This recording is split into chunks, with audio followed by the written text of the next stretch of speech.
हाय, कसं काय मंडळी? आज जे आपण मोगल सम्राट औरंगजेब यांची कबर बघायला चाललेलो आहोत.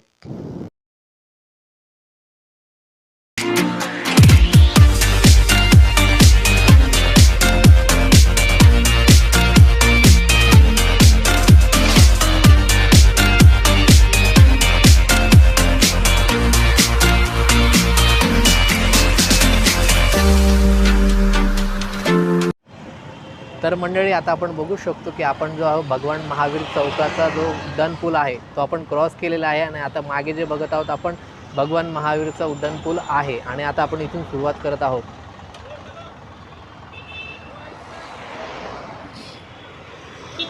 हा जो आहे हा भगवान महावीर उड्डाणपूल आहे आणि इथून आपली सुरुवात झालेली आहे.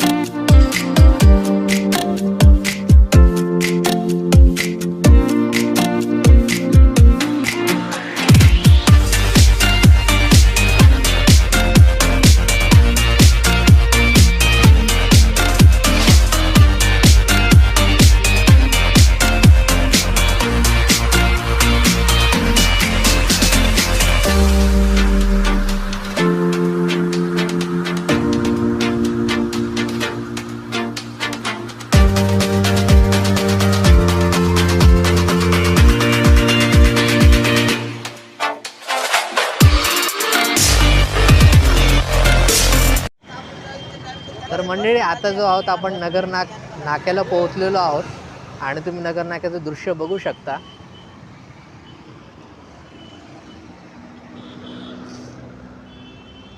हा जो आहे हा नगर नाका चौक आहे. इथून आपण इकडे नगर नाक्याकडे जाऊ शकतो, बघू शकतो आपण. या इथे बोर्ड दिलेला आहे तुम्हाला, पुणे जालना औरंगाबाद काय किती किलोमीटर आहे ते पण तुम्हाला कळून जाईल. आणि आता आपण समोर निघालेलो आहोत समोरच्या प्रवासाला.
मंडळी घाटातून वरती आल्यावर तुम्हाला हा स्पॉट इथे छान असा तलाव आहे आणि बाजूला याच्या वॉटर पार्क आहे.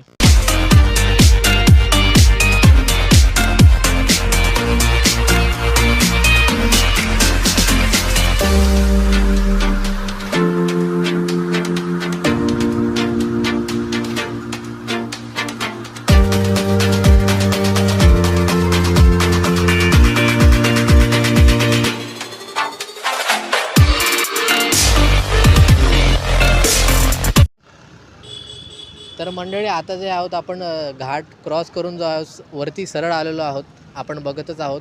आणि इकडून जे आहेत इथे आल्यानंतर तुम्हाला दोन रस्ते दिसतील. एक राईट साईडला दिसेल आणि हा जो आहे लेफ्ट साईडला सरळ समोर जाणार आहे. तुम्हाला वरती बोर्ड दिसत असेल, धुळे 122 किलोमीटर, पावगड 475 किलोमीटर आणि खुलताबाद 1 किलोमीटर. हे इकडे तुम्हाला असं वडाचं झाड दिसत असणार आहे. तर आबर बघायला जायचं असेल औरंगजेबांची तर आपल्याला इकडे जावं लागेल आणि आपण आता तिकडे चाललेलो आहोत.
तर आता आपण जे आहोत इथे पोहोचलेलो आहोत आणि आता आपण जे आहे औरंगजेबांची कबर बघायला जाणार आहोत. आपण बघू शकता की आपण ह्या पायऱ्यांवरती पोहोचलेलो आहोत आणि आता आपण जाणार आहोत.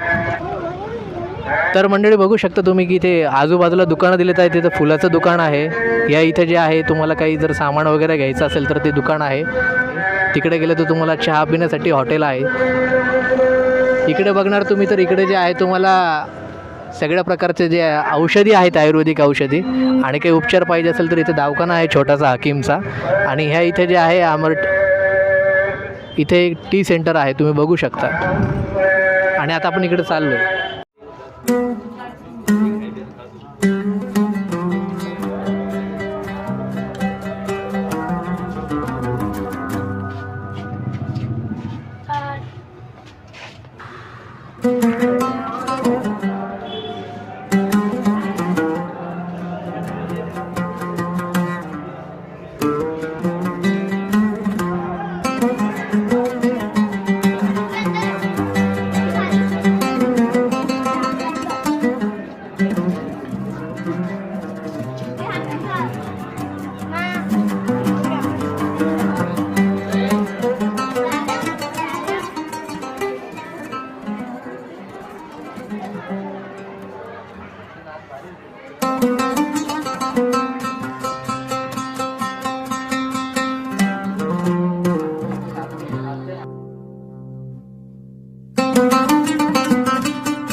तर मंडळी आता जे आहोत आपण बघत आहोत आपण की आपल्या ज्या डेस्टिनेशनवर आहे, आपण जे औरंगजेबांची कबर आहे त्या कबर समोर उभा आहोत आपण.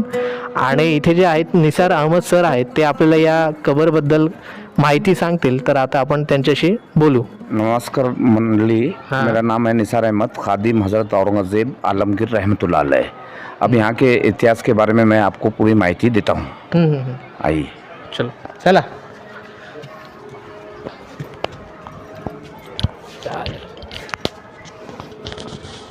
सर ये जो मज़ार यानी कब्र है शहंशाह औरंगज़ेब बादशाह की है.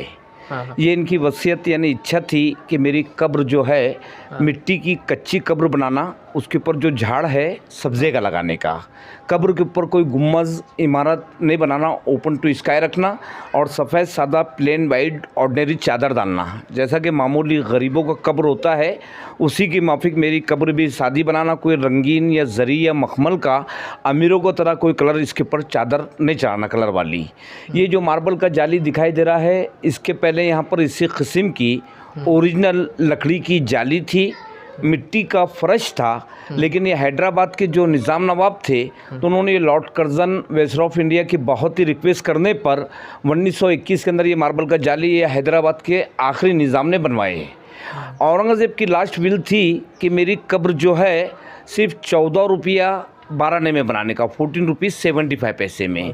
क्योंकि उस ज़माने के अंदर ये पूरे हिंदुस्तान के शहंशाह रहने के बाद ये अपने हाथ से टोपी सीते थे, कुरान शरीफ की नकल करते थे उस ज़माने में ये। तो कुरान लिखाई का इनके पास 350 रुपया बैलेंस था, लेकिन इन्होंने कहा था कि वो 350 रुपये भी मेरी कब्र में नहीं लगाना, क्योंकि हो सकता है कि भाई मैं भी एक इंसान हूँ, मुझसे कुरान शरीफ लिखने में अगर कुछ गलती हुआ होगा तो इसका जवाब अल्लाह ताला के पास देना पड़ेगा। इसलिए सब पैसा उन्होंने गरीबों में और फ़क़ीरों में बांट दिए थे। और अपने बड़े लड़के को आज़म शाह को बुला के ये वसीयत किए थे कि चाहे मेरी कब्र कैसी भी बने, उसी 14 रुपये 12 में मेरी कब्र बनाना, कोई हुकूमत का पैसे इसके अंदर नहीं लगाने का। औरंगज़ेब का जन्म जो हुआ था तो ये 1616 में पैदा हुए थे गुजरात यानी दाहोद में, और इनका देहांत यानी इंतकाल जो हुआ था 1707 में अहमदनगर के अंदर हुआ था। लेकिन इनको अहमदनगर से यहाँ पर लाने की ख़ास कारण ये थी कि बाजू में एक बहुत बड़े सूफ़ी संत है, उनका नाम है हज़रत ख्वाजा सैयद ज़ैनुद्दीन दाऊद हुसैन शिराज़ी चिश्ती उर्फ 22वें ख्वाजा कहते हैं, क्योंकि आखिरी ख्वाजगान चिश्त इन पे ख़त्म हुआ, इनके बाद कोई ख्वाजा पैदा नहीं हुए। तो औरंगज़ेब ने भी गुरु कैसा माने थे कि ये औरंगज़ेब जिस टाइम ज़िंदा थे तो ये बाबा जी को गुजर के 400 साल का ज़माना हो गया था। लेकिन औरंगज़ेब साहब अपने दौरे हुकूमत में जब भी औरंगाबाद आते थे तो ये बाबा जी की मज़ार पे आके हाज़िरी देते थे, तो उनको यहाँ पर एक दिली सुकून यानी शांति मिलती थी। इसके लिए औरंगज़ेब ने इनको अपने गायबाना पीर यानी गुरु माने थे। सामने एक मार्बल का टूम है, उसमें औरंगज़ेब का बड़ा लड़का है मोहम्मद आज़म शाह। आज़म शाह की बीवी है आसिया बानो, जिन्होंने अपनी माँ की याद में बेबी का मकबरा औरंगाबाद में तामीर करवाया। तो बेबी का मकबरा जो है तो वो औरंगज़ेब की चौथी बीवी है, उनका नाम है राबिया दुर्रानी। अब ये सामने बोर्ड पे लिखा है हुवल हय्युल क़य्यूम, अरबी लफ्ज़ है, इसका मीनिंग ये होता है कि रहने वाली ज़ात सिर्फ अल्लाह पाक की है, उसके सिवाय कोई भी ज़िंदा नहीं रहेगा, सबको एक दिन मरना है। उसके नीचे औरंगज़ेब का फुल नेम था अबुल मुज़फ़्फ़र मोहिउद्दीन मोहम्मद, ये औरंगज़ेब का असली नाम है।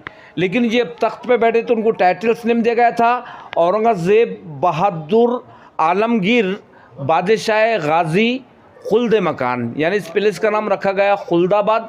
खुल्द का मतलब होता है हेवन, पैराडाइज यानी स्वर्ग यानी जन्नत। ठीक है सर। तर मंडळी अशा प्रकारे जे आहे यांनी आपल्याला माहिती दिलेली आहे, आपण बघू उर्वरित पुढील भागात